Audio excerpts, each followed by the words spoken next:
All right, the market ended up the day flat with a small range, small move, and not very much different from yesterday's market outlook, but I was doing one anyway as I will be gone now. I'm leaving, in fact, literally as soon as this gets posted, I'm leaving out the door to go to the southeast, to Atlanta with the family. So I'll be gone through next week, so I won't be doing a market outlook on Friday, Monday, or next Wednesday. Brandon will be back on next week, so he won't be doing one on Tuesday because of the July 4th holiday. So he'll be back on Thursday for the market outlook. So you're going to get a little bit of a break here, almost a week in market outlook videos before we ramp it back up at the end of next week. So that's why I thought I'd get back on, at least kind of talk about a little bit of today's move and again, kind of what I expect that we'll see in the next couple of days. And the beginning of next week until we get back at the end of next week. So I'm going to talk about what's driving this action like I always do. Big move today in the dollar. What impact did that have? Interesting ratios that are making some big moves. We'll talk about which ones and what impacts, what kind of correlations they have with the markets and what they tell us.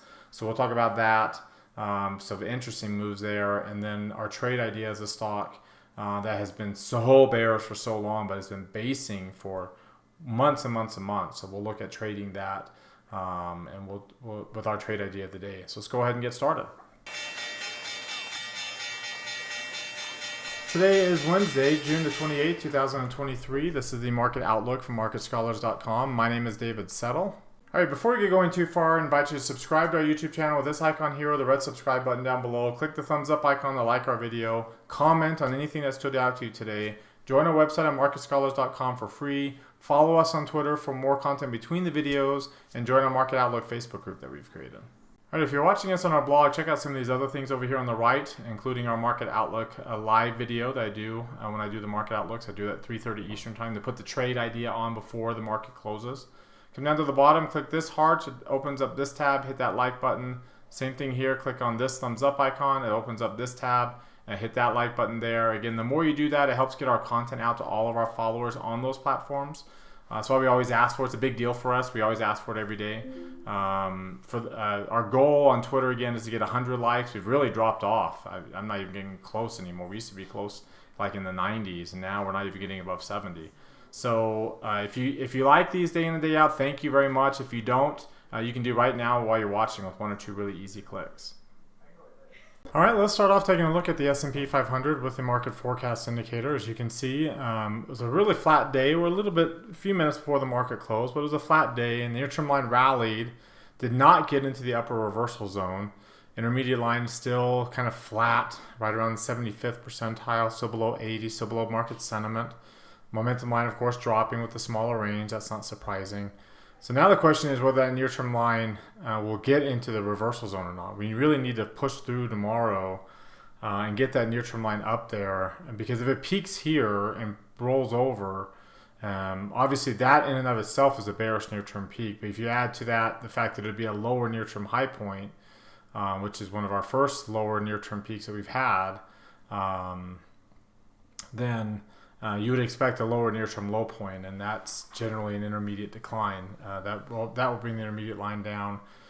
So that's kind of that's what we have for the next 2 days to kind of watch to see if we can push through and get closer to these highs. Unlikely we'll get through them too high because of the parabolic nature of that move. Would lead to at best a divergent type high point where you get a higher high with lower highs on different oscillators.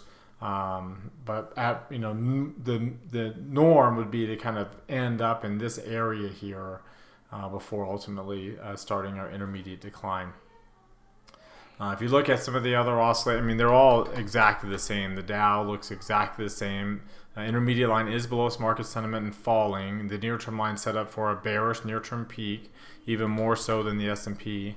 The NASDAQ, of course, is being driven by Apple's march, kind of like the Sherman's march on Atlanta. Apple's march to 3 trillion is really helping the NASDAQ 100 stay bullish. The near-term line kind of looks very similar to the S&P 500.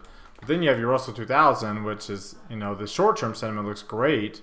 Near-term line's most bullish out of all of the indexes, but the intermediate line's almost out of the reversal zone. The market sentiment's bullish but weak.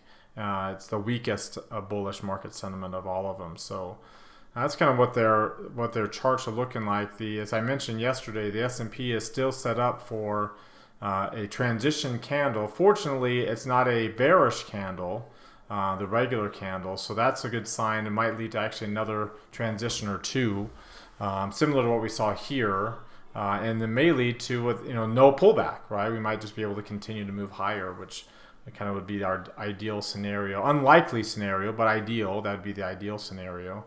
Looking at the 3 green arrow charts, of course, we still have red arrows across the board, 1 green arrow on the Qs. Remember, it's the most bullish. Everything else has still got 2 reds. In fact, the MACD for the Dow is turned back down. The histogram is turned back down.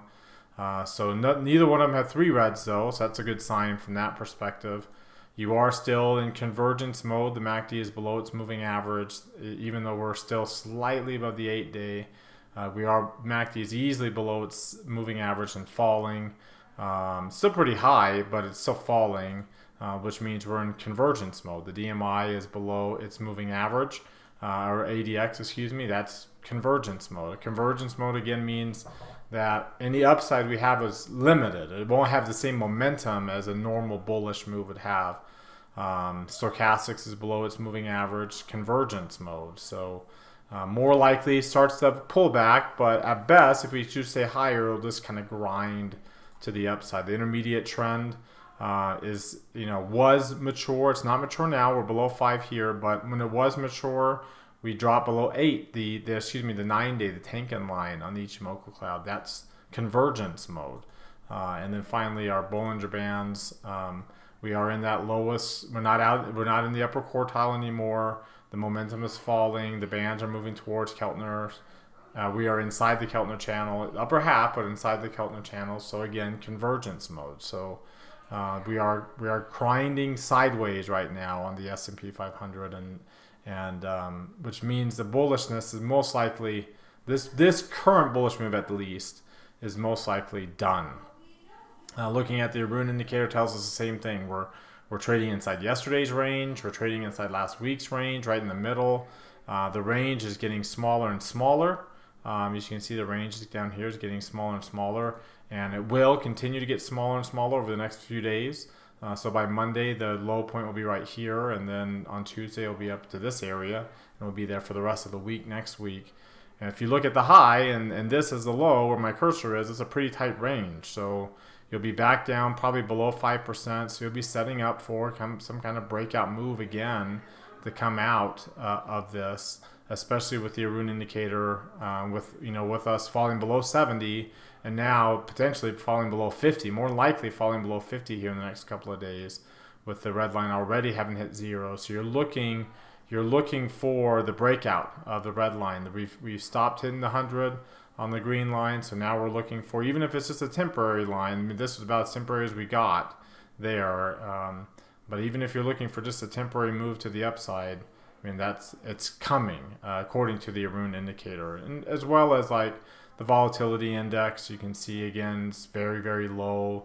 The correlation's rising, but the VIX being as low as it is, the compression, the range of the VIX being as low as it is really driving this move for volatility, which there is a seasonally bullish time of year for volatility from the end of next month through to the beginning of November.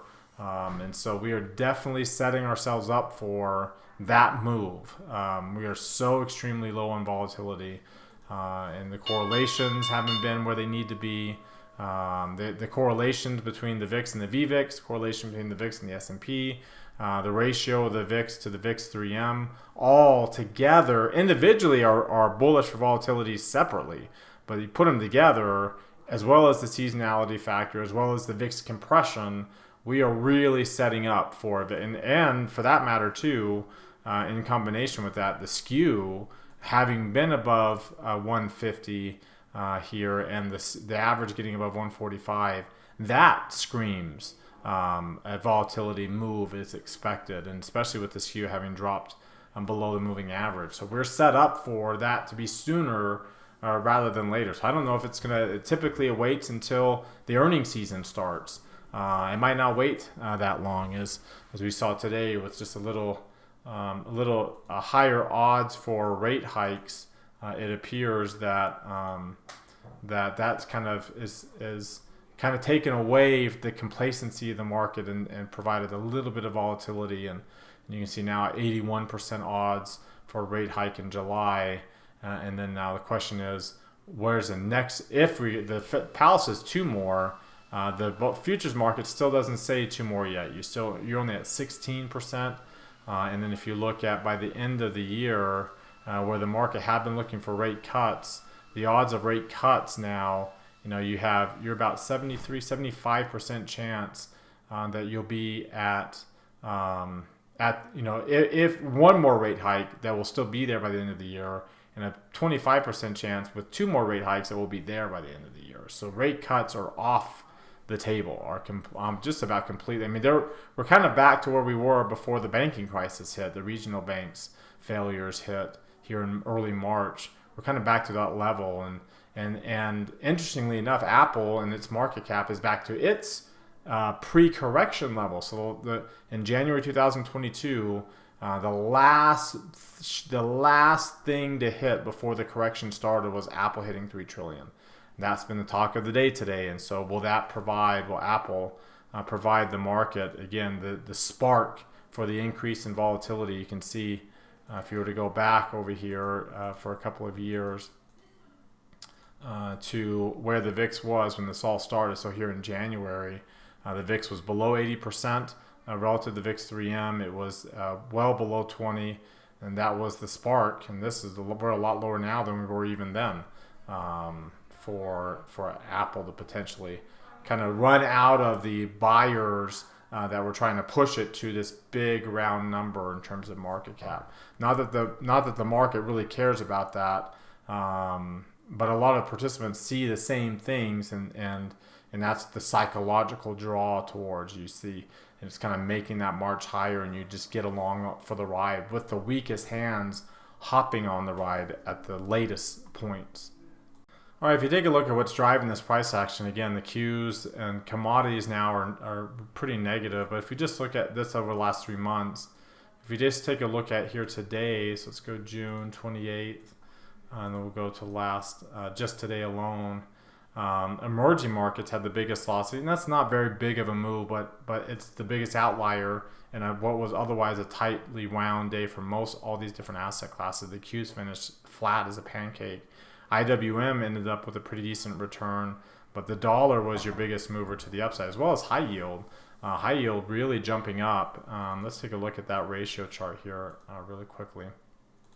So, of course, the Qs relative to IWM is going to has been really, really high and is starting to pull back, but still at very, very high levels. In fact, if I were to zoom out on this over the last 20 years, outside of the COVID rally, the stay-at-home COVID rally, this is the second biggest move on the Qs relative to IWM. Like, this is strongly, strongly bullish, and you're definitely starting to run out of gas with this little divergence here on the shorter time frame, PPO.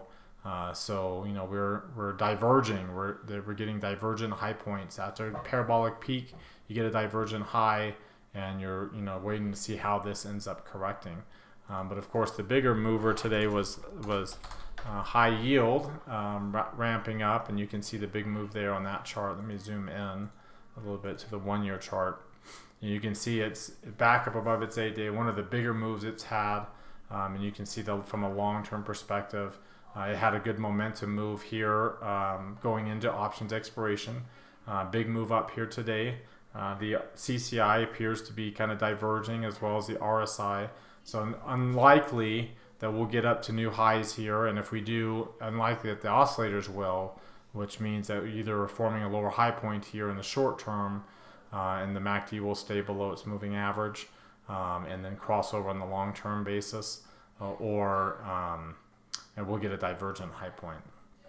So that's kind of the main, that was our main risk on move. That dollar move was kind of the biggest move outside of high yield. You can see the dollar rallying above its point of control, above moving averages.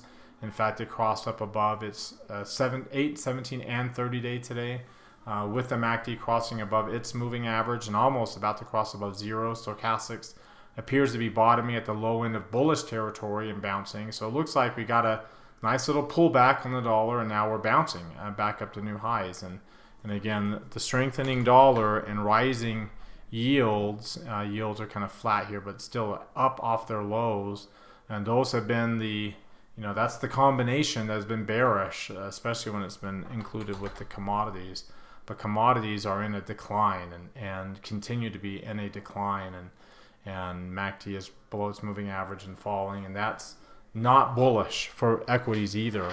Of course, it's moderating inflation expectations to a degree, but it's, again, commodities, these prices are a reflection of demand. If demand is falling, which means economic growth expectations are falling, then, of course, that usually isn't bullish for equities. And we're seeing those growth expectations here priced into commodity contracts that are in correction modes themselves. And like I've always said, commodities don't correct in bull markets. They tend to correct more in bear markets.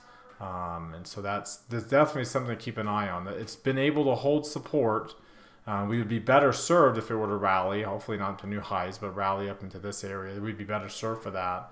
But considering that we're at the lows and there's not very much support below us down to that 200-week moving average, the expectation is that continues to fall, and the more it falls, more likely it will bring the rest of the risk trade down along with it because of that fall's implication.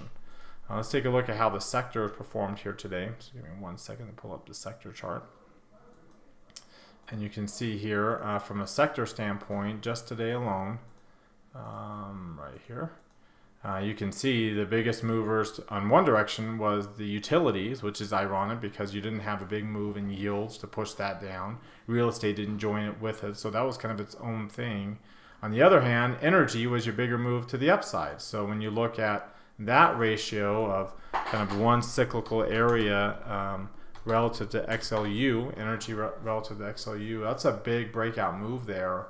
So interesting that commodities didn't do so well as a whole, but energy stocks did very well and utilities didn't. So again, this would be a good breakout move, kind of a reopening type trade.